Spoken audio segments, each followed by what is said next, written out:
Hello everybody, my name is Michael Lovato, and today I'm going to be talking about the article that was published in the Wall Street Journal on April 23rd of 2012.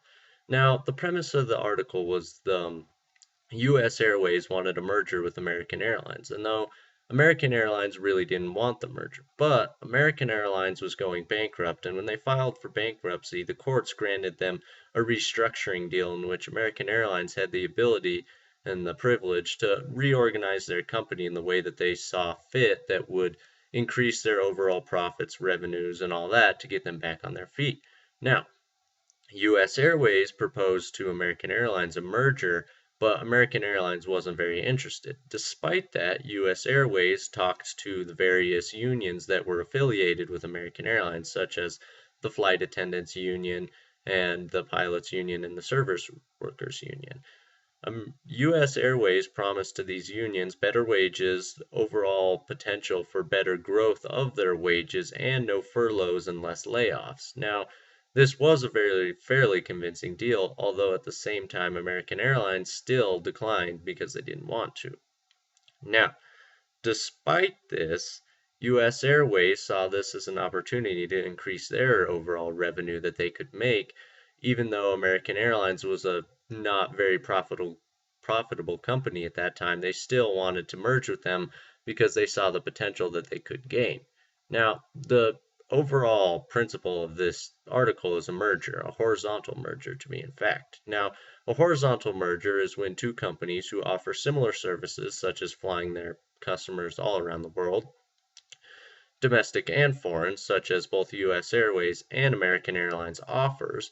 What this was is U.S. Airways wanted to combine with American Airlines for an opportunity to increase their overall revenue, the customers who they could help, and overall make a better business.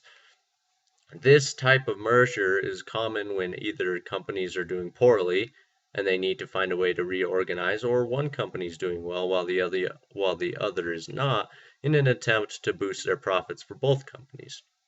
Now, relevance, significance to me, although it doesn't really matter to me directly, it does have a fairly big effect on our economy that the companies have the ability to merge. Now, this is a good thing and both a bad thing, because the good thing, it gives the ability for companies who are kind of stalemating or had inefficiencies to combine with other companies and make better companies, offering me, the customer, a better service.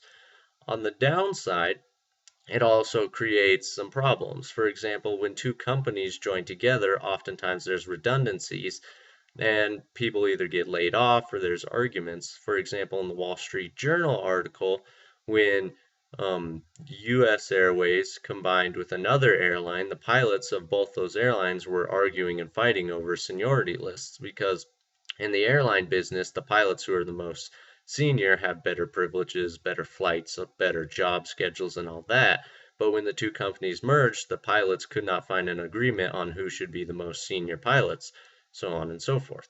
Now, this is one of the problems of the merger because it oftentimes creates redundancy. Although the companies merge with each other to make an overall better company, it doesn't always make the better company because oftentimes there's redundancies, positions are no longer needed, people are laid off, that sort of thing.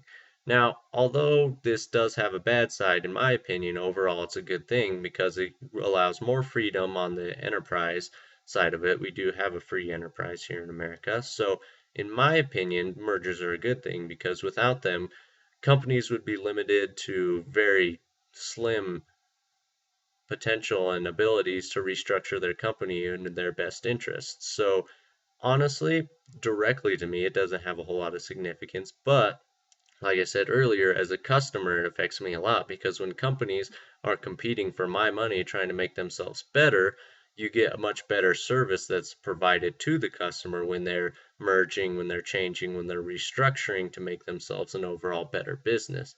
So that's my opinion. And like I said, my name's Michael Lovato. Thank you for watching my video today on mergers.